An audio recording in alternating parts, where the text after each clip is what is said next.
Queridos, estou muito feliz com o Senhor por essa oportunidade de estar aqui, né? Como de costume, mas hoje também em especial, porque nós vamos começar uma outra etapa do nosso estudo hoje. Nós vamos estar iniciando o Cântico dos Degraus, podemos assim dizer. Então abra a sua Bíblia no livro de Salmos, capítulo 120.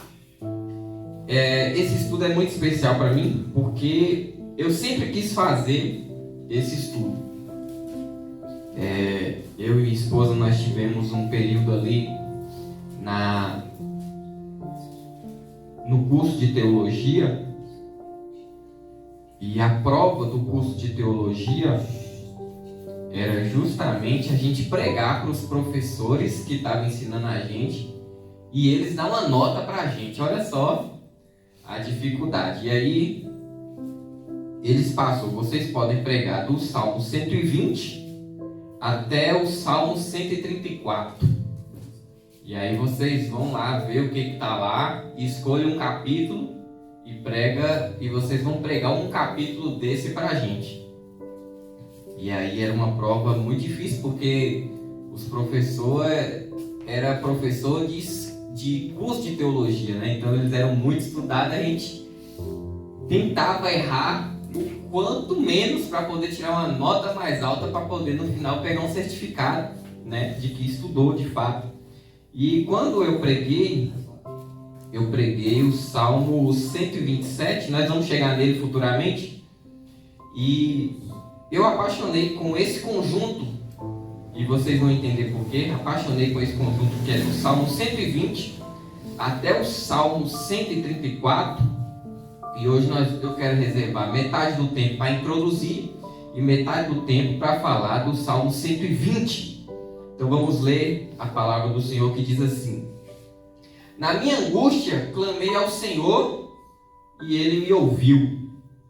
Senhor, livra a minha alma dos lábios mentirosos e da língua enganadora. Que te dará ou que acrescentará a língua enganadora?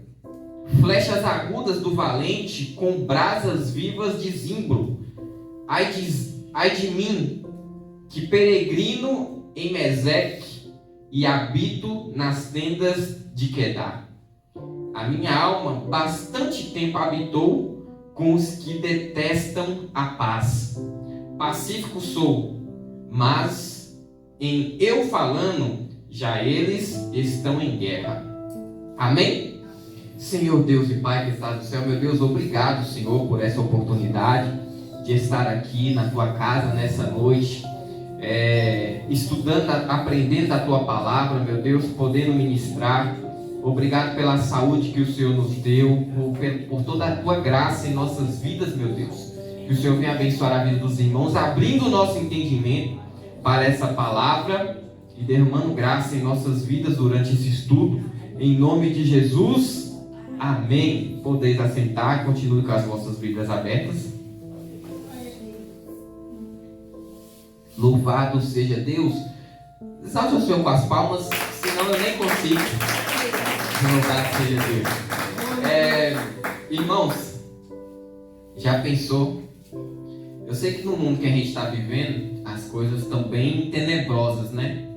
A gente mora numa cidade tranquila, mas que de vez em quando acontecem umas coisas que assustam a gente, sim ou não? De vez em quando tem umas notícias aqui que o povo, a gente fica apavorado com coisas que acontecem, e tem lugar que é muito pior. Nossa cidade, em relação à Bahia, em relação até o Brasil, é uma cidade tranquila, sim ou não? A gente pode voltar para nossa casa hoje, até para nossa casa a pé, com o celular na mão, dá para chegar, não dá?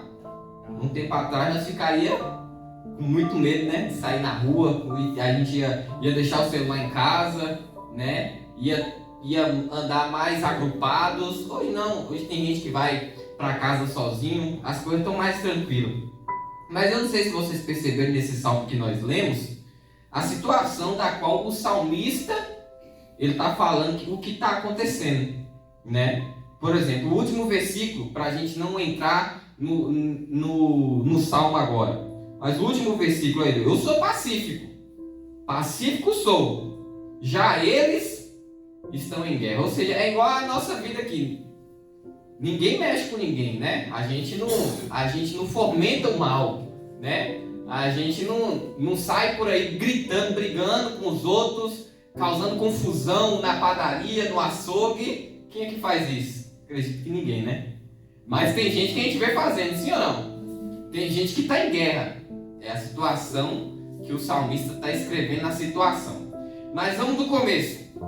Nós estudamos Tiago. Aqui nessa carta aqui nesse salmo tem ligação com o Tiago, tanto que ele fala aqui o quê? Da língua enganadora. Quem lembra de Tiago capítulo 3, que fala da língua, que a língua é como um fogo, né?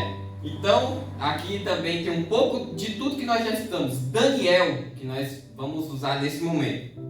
A gente sabe que lá em Daniel capítulo 1, a gente vê que Nabucodonosor, ele sitiou a cidade, né, de Judá. O que Nabucodonosor fez? Cercou o povo de Deus ali em Judá. Para quê? Para oprimir. O profeta Jeremias já tinha falado que Deus enviaria um servo que ia fazer isso. E esse servo é Nabucodonosor. Ele cercou Jerusalém e dominou a cidade. O que Nabucodonosor fez? Foi lá, cercou a cidade e fez aquele povo de Deus cativo. Ele pegou os melhores e levou para a Babilônia. E o povo mais pobre ficou em Jerusalém. Agora só que acontece uma questão muito complicada nesses 70 anos de cativo na Babilônia. A gente pensa assim, nossa, então que bênção, teve gente que ficou, mas esse povo que era pobre, que Nabucodonosor não tinha interesse neles, ficou ali sobre o domínio da Babilônia também. Quando os babilônios chegam em Jerusalém, eles tomam posse de tudo da cidade, eles dominam, os pobres ficam lá, e os melhores, né? Tanto que Daniel, muito inteligente, Sadraque, Mesaque, Abednego, muito inteligente. Na primeira leva vai quantas pessoas? Cerca de 10.000. Nabucodonosor manda levar para a Babilônia. Lembrando aquela distância de 800 quilômetros a pé, né? Como daqui em Minas Gerais, esse povo caminhando. 10.000 pessoas caminhando para a Babilônia. Depois, passado um tempo, Nabucodonosor manda trazer mais. Aí vai mais 10.000, a segunda leva. Passado um tempo, Nabucodonosor ele manda pedir mais, quer mais gente. Então leva mais cerca de 10.000. Cerca de 30.000 em 3 vezes, né, foram para a Babilônia. O restante dos pobres ficaram na Babilônia. Só que quando saem os melhores, os ricos, né, que são aqueles que dão emprego, os pobres ficam em situação, né, de vulnerabilidade, fica as coisas difíceis, né? Igual o povo critica muito nos dias de hoje os ricos, e de fato tem os ricos opressores. Porém, se não tiver os ricos para dar emprego para os mais pobres, falta emprego, né? E a vida do pobre fica mais difícil ainda. Então tem essa discussão, ela é bem longa nos dias de hoje, essa discussão. Se não fosse os ricos, os pobres eram mais ricos e tal. Mas é uma discussão complicada. Então, esse povo todo cativo na Babilônia, aí vem a pergunta: como é que era a vida na Babilônia? Você já parou para pensar nisso? Eu parei para pensar nisso depois de muito tempo. Porque a gente ouve na igreja durante muito tempo: cativos na Babilônia, Daniel na Babilônia, Sadraque, Mesaque e Abednego na Babilônia. O povo de Deus foi cativo durante 70 anos. Mas como foi o cativeiro? Quando vocês pensam, eu vou beber água? Será que foi prisão? Será que tinha que fazer trabalho braçal à força? Será que era... Como é que era um cativeiro? Será que era dentro de um buraco no chão? Vocês já pararam para pensar nisso? O cativeiro da Babilônia era vida normal. Por incrível que pareça, a palavra cativeiro dá pra gente a ideia de que era prisão, né? Cativeiro. Mas não era bem prisão e chicotada nas costas, essas coisas. Não era bem assim. Quando Nabucodonosor ele leva essas 10.000 pessoas, depois mais 10, depois mais 10, Nabucodonosor ele quer levar os melhores para lá. É alguém que vai somar, não é simplesmente escravos que não sabem fazer nada. Não. É tanto que os pobres ele deixou lá em Jerusalém sob o domínio dele ainda, da Babilônia. Mas ele leva as pessoas mais inteligentes, como por exemplo, os mais inteligentes e bonitos, ele levou para onde? Para perto dele, para somar na inteligência dele, para ele ensinar para esses inteligentes ficar mais inteligentes ainda, como foi o caso dos 4 jovens na Babilônia. Eles ficaram ainda mais inteligentes, mas não foi por conta da escola de Nabucodonosor, foi por causa do serviço deles ao Senhor. O Senhor fez eles ficar mais inteligentes, mais sábios. Mas Nabucodonosor ele queria visar as melhores pessoas para somar na Babilônia. Só que, chegando na Babilônia, as pessoas elas iam morar em lugares como periféricos, subúrbios, lugares mais afastados. E isso traz certas complicações. Não é o cativeiro de prisão, mas está tirando aquele povo, que é um povo de Deus, que é um povo que pelo menos é para ser unido, não estava sendo unido, mas é um povo que também não é como bárbaros, mas são um povo que naquele tempo estava vivendo em desobediência. Ele leva esse povo para a Babilônia para trabalhar na Babilônia. Só que era trabalho livre. Vamos ver Salmo 137. Salmo 137 fala um pouco disso. Dá para ver que eles tinham liberdade.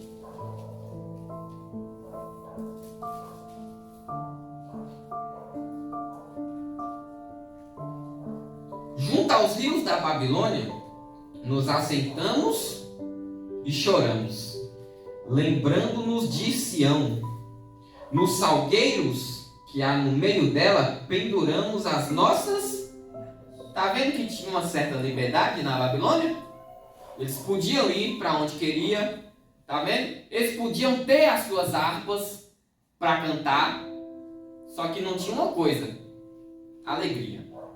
Pura tristeza. Todo o período babilônico de cativeiro, pura tristeza. Não tem momento de alegria para eles. Olha o seguinte: porquanto aqueles que nos levaram cativo nos pediam uma canção. Olha só que interessante. Portanto, aqueles que nos levaram cativos nos pediam uma canção. E os que nos destruíram, que os alegrássemos, dizendo: cantai-nos um cântico de Sião. Ou seja, aquele mesmo povo que estava levando o povo de Deus cativo e que estava ali, de certa forma, inspecionando para que ninguém fosse embora de volta, porque eles estavam lá obrigados. Podia ficar lá livremente, vivendo suas vidas, constituindo família. É tanto que é 70 anos de cativeiro. Então teve família que morreu, de velhice, e deu tempo nova família serem formadas.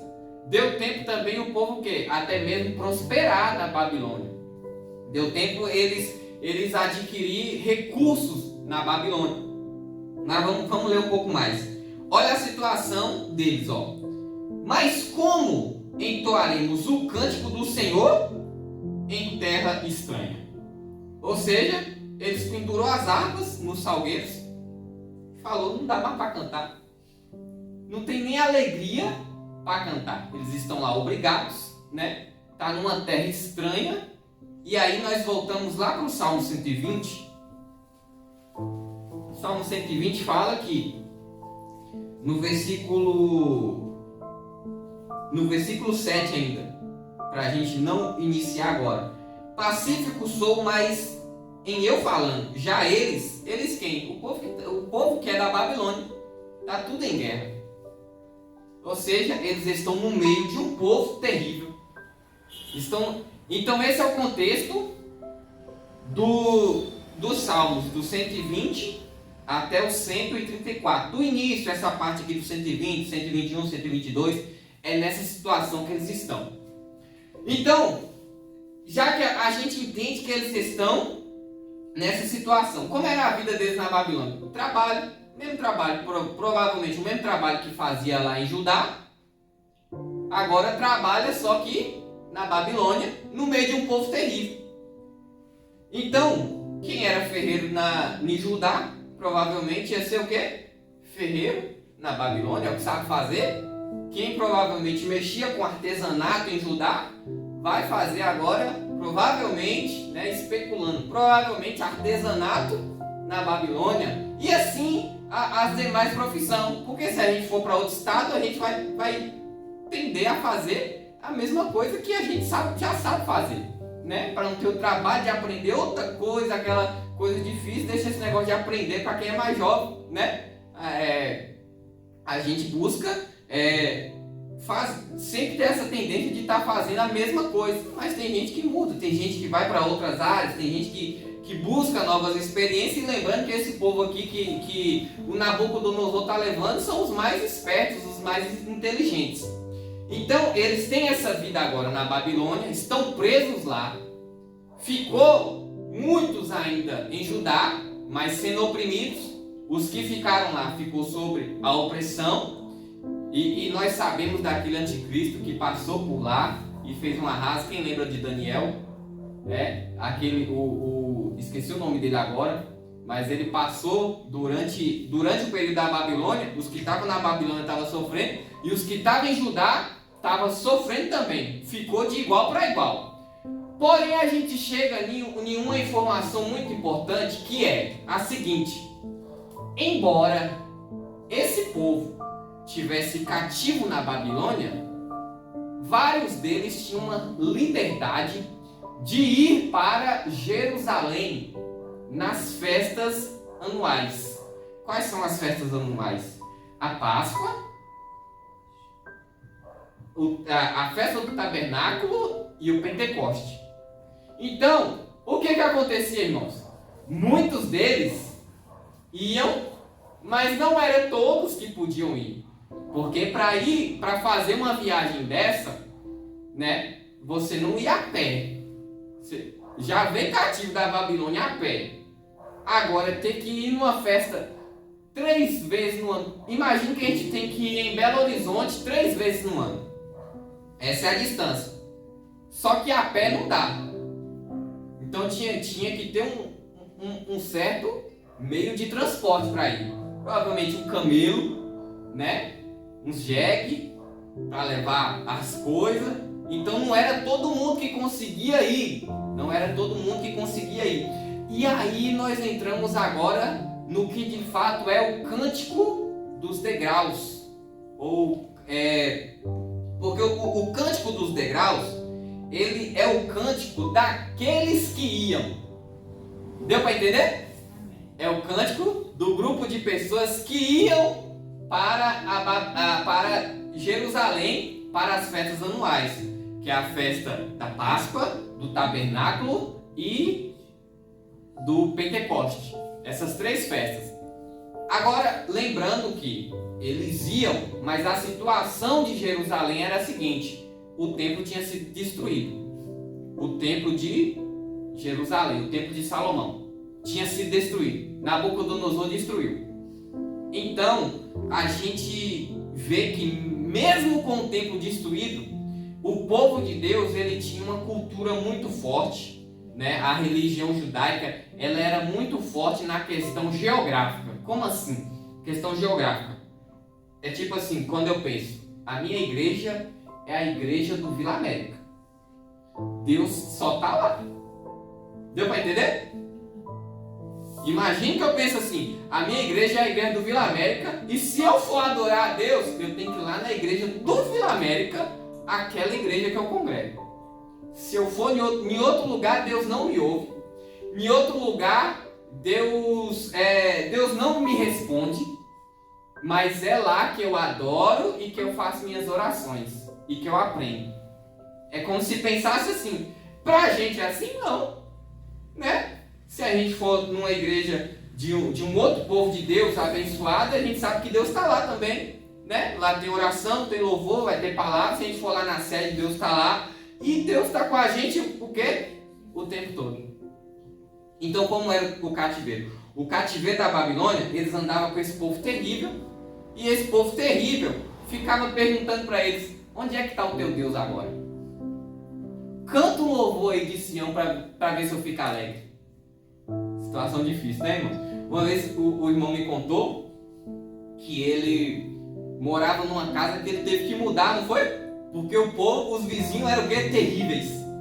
Perturbava até que ele surgiu a proposta dele trocar a casa dele. Foi no início de quando começou o bairro, né? Então é essa situação que o povo tá vivendo. O povo é terrível em sua volta. E aí você tem que continuar crente. Você tem que manter a fé. Versículo 7. Eu sou da paz, mas esse povo está em guerra. Tá vendo a situação?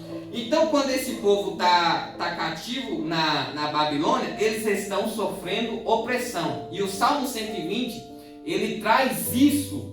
Gastei meu tempo certinho da introdução. Ele traz isso, a opressão que esse povo está vivendo quando chega na Babilônia. Vamos do início. Ele começa com oração. Ele tem oração, tem a denúncia do julgamento e tem a questão toda da consequência. Ó. Primeira oração: na minha angústia clamei o Senhor e Ele me ouviu. Dito o contexto que eu trouxe, a gente sabe que a angústia desse povo, aqui quando a gente lê os seguintes versículos, a angústia que esse povo está sofrendo é a distância. A fé deles é uma fé local. Eles tinham fé no templo. A fé deles era em Deus, mas para eles ter acesso a Deus, na cabeça deles, eles tinham que ter o quê? O templo. Era assim que o povo se comportava. Mas durante o cativeiro teve que ter mudanças nisso. Teve que ter mudanças. Imagine quem tem nossa igreja para adorar aqui, mas aí vem alguém e manda destruir as igrejas tudo. A gente vai desviar? Assim é a vida desse povo. E esses aqui são os que tinham fé ainda de ir para Jerusalém. Então, houve mudança. Eu não estou mais em Jerusalém. O templo foi destruído, mas na minha angústia, clamei ao Senhor e Ele me ouviu. Tá vendo que está mudando agora? Antes era igual Salomão falou. Senhor, quando esse povo vir aqui orar, o Senhor responde. O Senhor falou: tá bom, Salomão, quando esse povo vier aqui, que tiver fome, que tiver cerrado o céu sem chover, esse povo vir aqui orar, eu vou fazer chover. Se o meu povo se chama pelo meu nome, se humilhar, orar, buscar minha face. Deus está falando dessa oração no tempo. Só que aqui teve que haver mudança agora na fé do povo. Mudou a cultura e a forma de pensar. Na minha angústia, clamei ao Senhor. Na minha angústia onde? Lá na Babilônia. Agora as coisas mudaram, porque antes na angústia eles iam para o templo orar, mas agora eles teve que orar lá da Babilônia. E na minha angústia clamei ao Senhor e Ele me ouviu. É bom que a gente sabe disso, né? A gente sabe que na hora da angústia pode ser aonde a gente estiver, o Senhor Ele ouve a gente. Ele ouve a gente. Ele está com seus ouvidos atentos a nos ouvir. Então até esse povo, irmãos, até esse povo teve que mudar a sua forma de ver como é Deus. Porque Deus tinha se revelado para esse povo como um Deus deles e um Deus local. Deus tira o povo do Egito para mandar para onde? Para a terra prometida.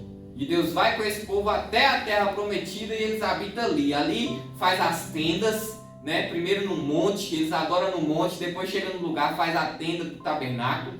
Depois o templo, então tudo é local, tudo no mesmo lugar. As guerras, tudo no mesmo lugar. Mas agora esse povo sai. Mas mesmo saindo, Deus está ouvindo. Sim ou não? Aqui Deus agora se revela para esse povo como um Deus que é fora do território deles. Um Deus também de nações. Porque até então, Deus tinha falado para eles: eu sou o seu Deus e você é o meu povo. Está vendo que há uma certa intimidade e uma coisa muito direta entre dois povos, só que agora eles estão habitando em outro lugar. O versículo seguinte: Senhor, livra a minha alma dos lábios mentirosos e da língua enganadora. Esse era o grande problema ali na Babilônia. O povo era terrível. O povo babilônico. Terrível, um povo terrível. Olha que esse povo que foi cativo já estava vivendo em pecado, por isso que eles foram cativos. Mas chegando lá, eles viram também o que é um povo terrível. Então aqui ele está pedindo o quê? Livramento para a alma dele. Porque muitas vezes nós estamos em situações que não dá para a gente sair da onde a gente está. Mas dá para Deus nos livrar o quê? Pelo menos a nossa alma. Pelo menos não deixar a gente se abater. Pelo menos não deixar a gente ter uma crise de ansiedade. Entrar em depressão. Tem empregos que são terríveis.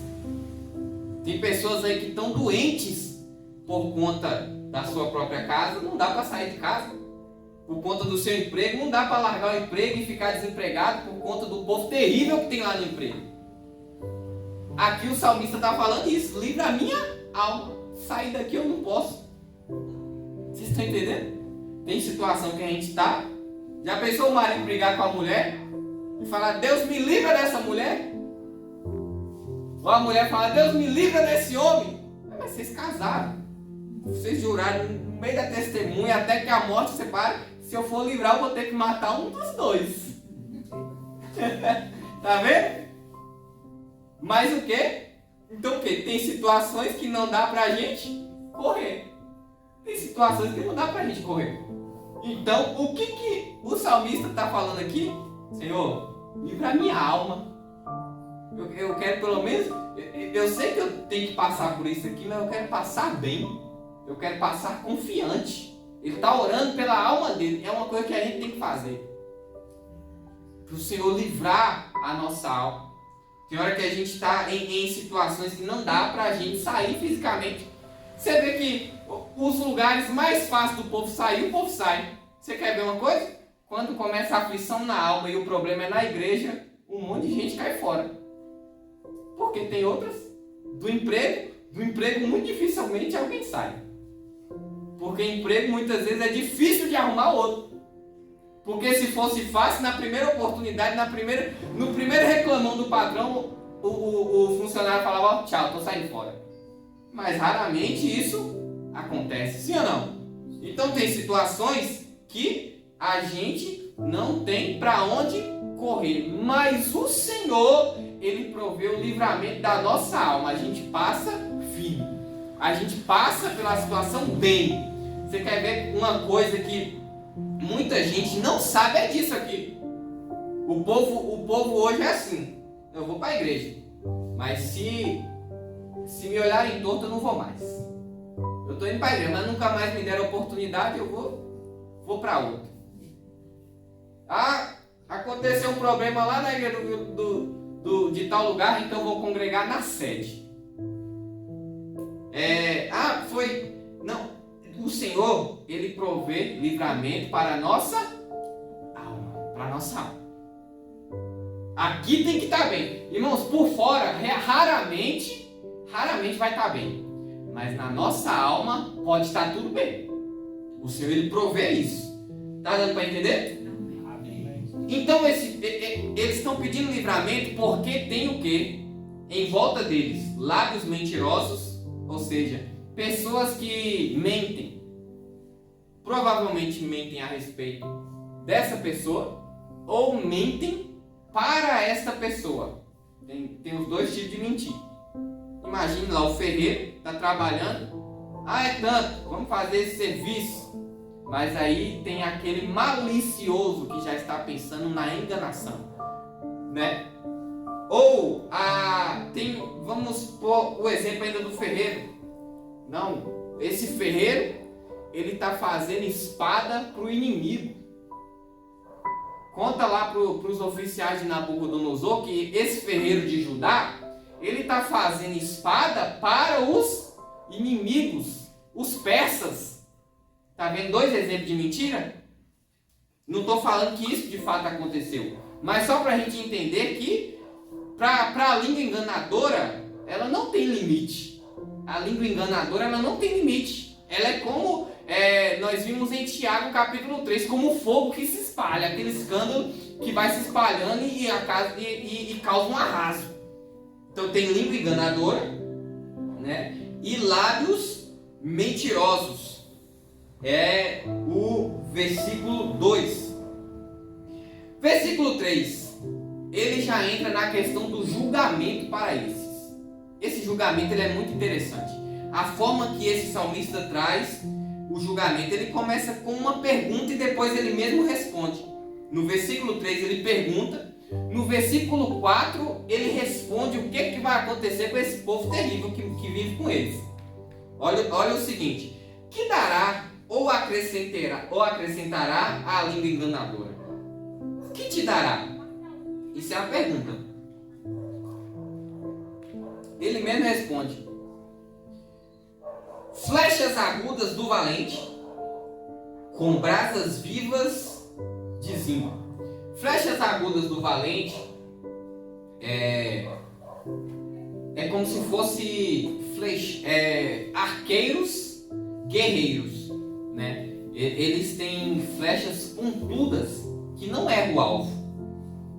Um arqueiro, aqui ele está falando de arqueiro bom, experiente. Flechas agudas do valente, ou seja, arqueiro bom, que não erra o alvo. Que a maçã está lá longe, ele acerta a maçã lá longe. O que ele quer dizer com isso? Não tem escapatória para esse povo da língua enganadora.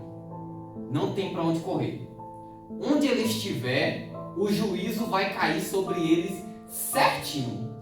E não tem para onde correr. De fato, naquele tempo, os guerreiros mais temidos eram arqueiros, porque um arqueiro bom ele acertava qualquer alvo. E aqui a punição desses que têm a língua enganadora e os lábios mentirosos. Outra questão: com brasas vivas de zimbro. Olha o que ele está falando. Esses arqueiros, isso é de forma poética que ele está falando, eu vou falar como se fosse de forma literal. Ele está falando que esses arqueiros, guerreiros muito experientes, vão lançar suas flechas com brasas vivas de zimbro, que é um tipo de madeira que ela, quando está queimando, ela é uma brasa que demora muito tempo até queimar tudo. É uma brasa que demora muito tempo para pegar fogo. Então vocês entenderam aqui? Quem é o valente que tem a flecha? Deus. Porque o juiz de Deus ele vai acertar essas línguas enganadoras certinho, porque está mexendo com o povo dele. E essas flechas, elas queimam por muito tempo. Então ele está falando que o valente vai atingir e a dor vai durar muito tempo. Não vai ser uma dor passageira. Vai ser uma dor que penetra e dura. E Deus, de fato, quando Ele quer punir, Ele pune. E quando Ele quer fazer durar, tanto que esse cativeiro aqui, ele durou por 70 anos. Daniel, ele examinando o livro de Jeremias, capítulo 9 de Daniel, fala que Daniel ele examinou o livro de Jeremias e viu que o cativeiro ia durar 70 anos. Então, Deus, quando Ele quer punir, Ele pune por muito tempo. E esses da língua enganadora e mentirosa aqui vão receber um castigo duradouro do valente, que é o Senhor. Versículo 5.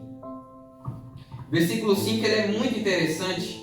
Olha, ai de mim, que peregrino em Meseque e habito nas tendas de Quedar. Primeiro, ai de mim. Ai de mim porque eu estou sofrendo. Eu estou sofrendo. Nós já percebemos isso, né? Que ele falou que ele está no meio desse povo de língua mentirosa, língua enganadora. Só que aqui agora nós temos uma informação a mais desse povo, do qual eles estão vivendo na Babilônia. É tipo nós vivendo com os ímpios. Só que nesse tempo aqui tem uns ímpios que dá para conviver. Não dá para compactuar, mas dá para conviver, né? Nossos vizinhos, eu sei que os irmãos hoje também têm vizinhos bons, né? Que não dão trabalho, que não perturba. Pode ser que tenha um ou outro que dá um trabalho, liga um som. Mas de certa forma nossos vizinhos são abençoados. Desses aqui na Babilônia não. Porque o povo de Deus, ele sempre foi um povo muito invejado. Os judeus, eles sempre foram um povo assim que eles são muito diferentes. Então, e onde eles chegam são abençoados por Deus. e aí o povo inveja e toma raiva logo. Quem é de Deus, quem não é, não é. Então, essa era a situação. E aqui nós temos uma outra informação. Ai de mim, eu estou sofrendo aqui no meio de quem? Eu peregrino em Meseque. O que é Meseque? Meseque era um povo que eles viviam na região da Turquia e Rússia. Turquia e Rússia. Eles eram bárbaros violentos. Mas violentos.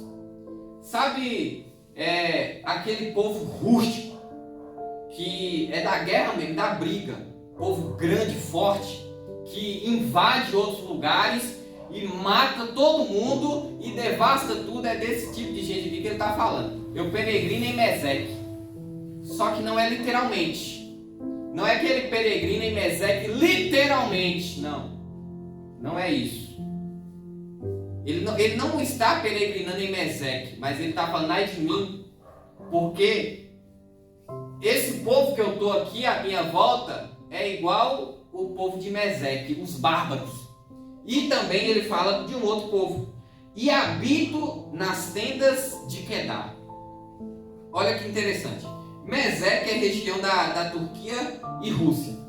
Quedar é os descendentes de Ismael. Os descendentes de Ismael. Então, por exemplo, não é literal isso, porque é impossível.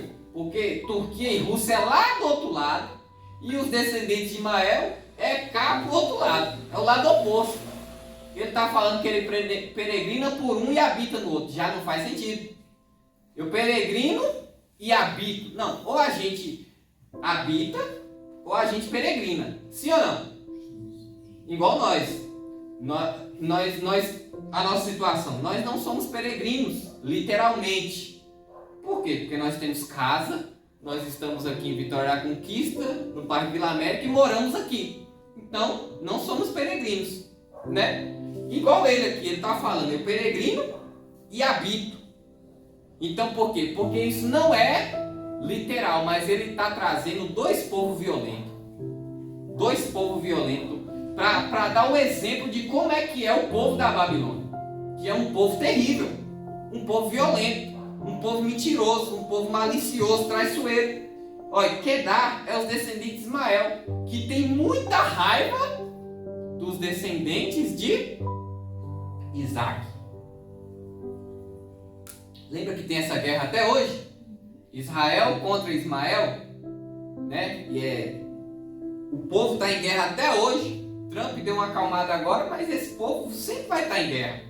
Porque é gente oposta, lutando pelo mesmo território.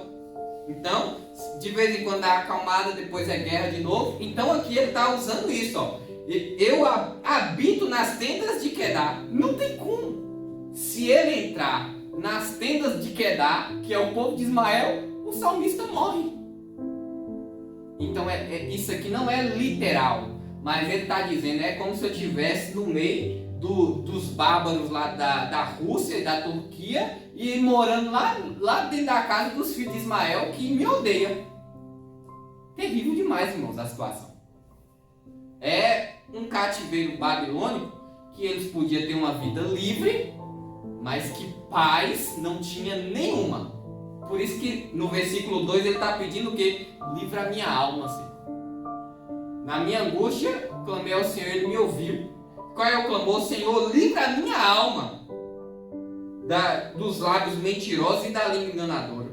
Então, a gente vê que é como se nós, irmãos, estivéssemos morando no meio de um povo terrível, que não dá pra gente nem sair da rua direito, o povo é terrível, o povo quer pegar a gente está quieto dentro de casa, o povo está atacando pedra. No nosso contexto, seria essa falta de paz, mas aqui é ainda pior, porque eles são muito odiados. Está dando para entender a gravidade? Amém.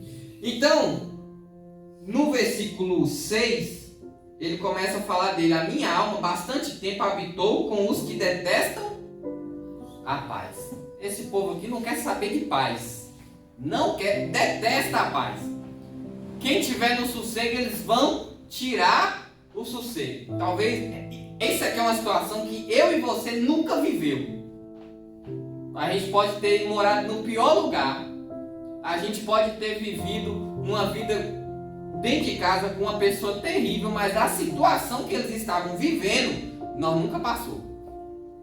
Nós nunca passou. Porque aqui é terrível, ele está falando por muito tempo.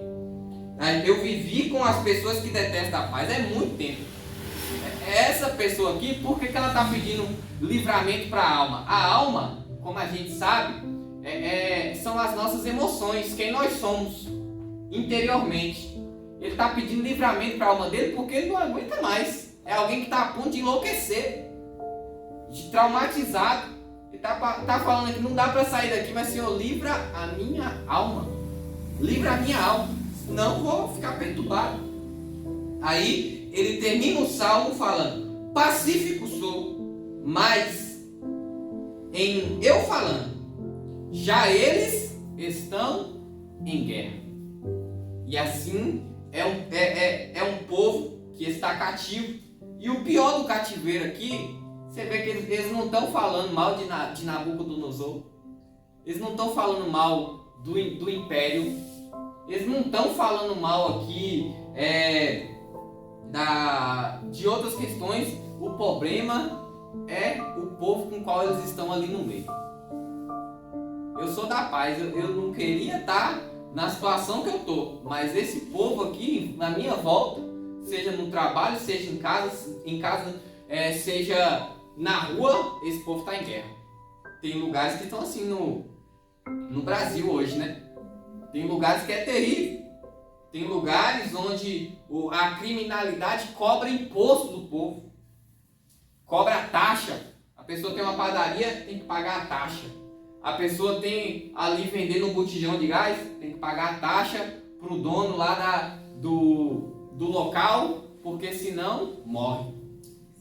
Esses dias tem uma matéria de um pai numa periferia. Ele foi pedir para um traficante para poder abaixar o som, porque a filha recém-nascida dele estava querendo dormir. O traficante fez o quê? Amarrou ele em um carro e mandou arrastar ele pela favela. E depois matou ele. Então, tem lugares que o povo de fato vive como isso aqui. Tem lugares que é terríveis. Tem lugares, por exemplo, na África, que você não precisa fazer nada. É só você chegar lá que você morre, por ser branco. Só por isso. Porque também é um povo que já sofreu muito pelos brancos. E aí a raiva perpetua até os dias de hoje. Tem lugares que é terrível. E aqui, de fato, esse povo... o salmista aqui, ele está trazendo essa questão. E o salmista, e aqui no 120 termina assim. Ele não tá falando mais nada a respeito. Só está falando o quê? Da oração que ele fez por conta da situação que ele estava passando. Mas ele deixou uma coisa: o juízo vai vir contra esse povo. E isso, de fato, vai vir. E com certeza veio. Por quê? Porque depois dos 70... um pouco antes dos 70 anos, a Babilônia ela foi dominada pelos Medos. Aí já não era mais Babilônia, eram os Medos, né? Eles foram e tomaram conta. Então o capítulo 120 a gente entendeu, né, como é que ele funciona. E o que a gente aprende aqui é que tem situação que não dá pra gente sair. Mas o Senhor, Ele concede o livramento para a nossa alma. Não dá para sair de tudo. Não dá para a gente se livrar de toda a situação difícil. Mas dá para a gente passar confiante. Aqui eles tiveram que mudar toda a forma de pensar sobre a religião. E aí é muito interessante isso, porque o capítulo 120 ele já revela também outras questões. Esse povo, além de mudar a fé deles, que era uma fé local, para uma fé diretamente em Deus, que é algo como eu e você tem, né? A nossa fé não está ligada na igreja. Se tivesse, meu Deus do céu, com tanto problema que a gente já viveu, né? Esses anos de igreja, se a nossa fé tivesse ligada na igreja, eu acho que não tinha ninguém aqui crente, né? De tanto problema que a gente já viu acontecer dentro da igreja. Então a nossa fé ela está diretamente em Deus. Esse povo teve que mudar a fé deles. Foi engraçado, essa semana eu levei uma senhora da nossa igreja e os netos dela estavam numa expansão durante um tempo e depois a mãe levou para São Paulo. E ela me contando da dificuldade lá de São Paulo, que esses meninos saíram da igreja, e aí depois de um tempo ligou para ela, a menina ligou para ela: vó, eu voltei para a igreja. Ela: minha filha, eu pensei que você tinha voltado para Jesus, que você voltou para a igreja, você vai sair de novo, mas se você voltar para Jesus, você fica. Ela: não, vó, eu voltei para Jesus. Sim, então fica com Jesus e vai para a igreja. O povo, e foi daqui, a gente tem esse entendimento hoje, mas o entendimento antigo da religião judaica era totalmente local, no templo, totalmente no templo. Até Daniel, que é um homem sábio e inteligente, na hora de orar ele fazia o quê? Virava para o templo. A janela de Daniel já era estratégica, já era virada lá para o templo de Jerusalém, para ele orar virado para lá. Já é uma readaptação, mas ainda tinha o quê? Um pouco daquela questão local. Nós nem sabemos para que, nós tem hora que está em casa, nós nem sabemos para que lado está a igreja, e a gente está o quê? Falando com Deus. Esse povo teve que se organizar em muitas outras questões. Não tinha mais como fazer sacrifício, porque não tinha tempo, os utensílios não tinham mais santificados, então os sacrifícios desse povo passou a ser as orações, né? Passou a ser o quê? Eles passaram a ter mais cuidado com o sábado, descansar, o sábado, o sabático, eles teve que descansar, levar mais a sério. E sabe o que o cativeiro trouxe para eles? Um grande amor, pela palavra. Calma, depois eu pego. Um grande amor pela palavra. Por quê? Porque agora não dá para eles ir para o templo fazer as coisas religiosas, as coisas certinhas. Então só restou o quê? O livro. Aí, quando lá na frente, nós vamos chegar nesse assunto futuramente, lá na frente, quando o rei Ciro libera eles para voltar, nem todos voltam, mas a grande maioria volta, a primeira coisa que eles encontram lá, chegando nos destroços do templo, a palavra. Um livro lá guardado. E aí quando Neemias pega esse livro para ler, o povo, só pela leitura da palavra, o povo começa a chorar. Lembrando, o livro, irmãos, que eles tinham era de Gênesis a Deuteronômio, o Pentateuco, os primeiros 5 livros. E só de Neemias ler em pé, todo mundo em pé, de 6 horas da manhã até o meio-dia, só todo mundo em pé, ouvindo a palavra de Deus, só deles ouvir a palavra de Deus, as lágrimas desciam, só com a leitura. Só com a leitura. O culto era de 6 da manhã até meio-dia. E só com a leitura todo mundo chorando, porque a saudade foi muito grande. Porque eles habitou no meio de um povo que detesta a paz. Não tinha tempo, não tinha sacrifício, poucos podiam ir para Jerusalém, para as festas, e essas festas não eram lá mais essas coisas, né? Porque não tinha tempo, não tinha como fazer a festa como de fato a festa acontecia. Então, aqui no Salmo 120 fica a descrição dos acontecimentos enquanto eles estavam lá, né? Na semana que vem tem um Salmo 121, onde eles começam o quê? A falar de depositar a esperança. Eu levo meus olhos para o monte. Por que eu levo meus olhos para o monte? Porque eles estão indo. Indo para onde? Para Jerusalém. Para alguma das festas. E aí chegando no caminho, eles olham para onde? Para aquela paisagem maravilhosa da terra deles e falam: levo meus olhos para o monte. De onde vem o meu socorro? Meu socorro vem do Senhor, que fez os céus e a terra. Semana que vem nós vamos meditar mais a fundo nisso. Ou seja, nós vemos aqui a dependência da ajuda de Deus na vida desses que peregrinavam indo para Jerusalém e tinham que retornar. Amém? Deu para entender? Ficou alguma dúvida? Os irmãos querem falar alguma coisa? Se quiser, podem ficar à vontade. Terminamos cedo hoje, porque o salmo é pequenininho E o contexto nós já falamos dele, né? Anteriormente, estudando Daniel. Se os irmãos quiserem falar alguma coisa, pode ficar à vontade. Se não, vamos ficar de pé e fazer a oração da fé. Então se coloquem de pé. Nós já vamos fazer a oração da fé. Conforme os salmos vão evoluindo, eu sei que hoje é um tema bem triste, né? O povo estava vivendo no meio de um povo terrível. Aí fica um clima assim pesado. De fato, é o que o salmista está querendo passar. É isso mesmo, tristeza. Tristeza é o sentimento que fica. Eles estavam diante dessa situação, mas as coisas vão progredindo. Nós vamos chegar numa parte que eles vão falar assim: quando nós voltamos de Sião foi como um sonho. Aí a coisa já fica mais alegre, né? Nós vamos chegar lá na frente e vai falar assim: ó quão bom e quão suave é que os irmãos vivam em união. Porque agora os irmãos já estão o quê? Todo mundo junto. Mas de pé, vamos ler só um salmo para a gente finalizar. De pé mesmo, Salmos 42, só para a gente concluir. Para a gente ver como é que é o sentimento deles. E nós vamos para casa pensando nisso. Como é que era a situação na Babilônia. Salmo 42.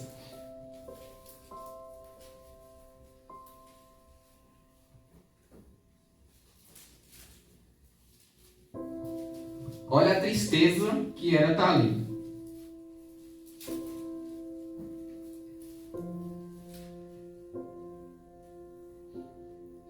Como o cervo brama pelas correntes das águas, assim suspira a minha alma por ti. Talvez na sua Bíblia vai estar como a corça, né? A minha alma tem sede de Deus, do Deus vivo. Quando entrarei e me apresentarei ante a face de Deus? Porque Deus ele estava no templo quando fazia o sacrifício, sim ou não? Então vamos seguindo. Olha a situação, as minhas lágrimas, olha o peso disso, as minhas lágrimas servem-me de mantimento de dia e de noite, porquanto me dizem constantemente: onde está o teu Deus? Uma pausa aqui, olha a situação. Todo dia vinha alguém para perturbar eles, falando: onde é que está o Deus de vocês? E o resultado disso? Choro dia e noite. Versículo 4. Quando me lembro disso, dentro de mim derrama a minha alma, pois eu havia ido com a multidão, fui com eles à casa de Deus, com voz de alegria e louvor, com a multidão que festejava. Está lembrando? Por que estás abatida, ó minha alma? E por que te perturbas em mim? Espera em Deus, pois ainda o louvarei na salvação da sua presença. O meu Deus, dentro de mim, meu Deus, dentro de mim a minha alma está abatida. Portanto, lembro-me de ti desde a terra do Jordão e desde o Hermon e desde o pequeno monte, ou seja, todo o território de Israel. Um abismo chama outro abismo. Ao ruído das tuas catatubas, todas as tuas ondas e vagas têm passado sobre mim, profunda tristeza.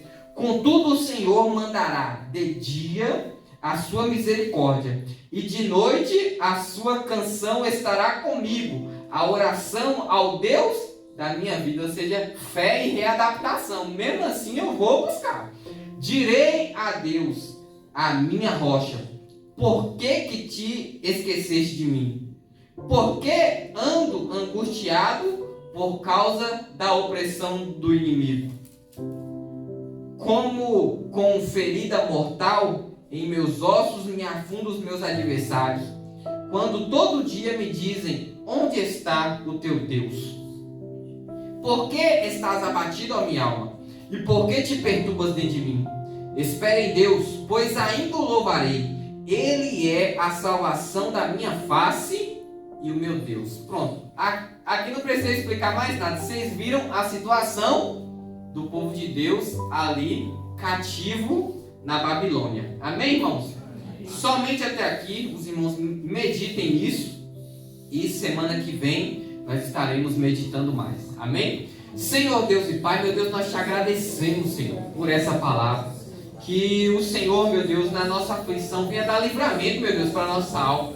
A gente precisa de Ti, meu Deus, para passar pelas lutas, pelas aflições, meu Pai. E nós precisamos, meu Deus, estar firmes, estar confiantes, meu Deus, como esses salmistas, ó Pai, que escreveram, meu Deus, coisas profundas do seu coração, Senhor. Meu Deus, que o Senhor venha nos dar também confiança, força, meu Pai.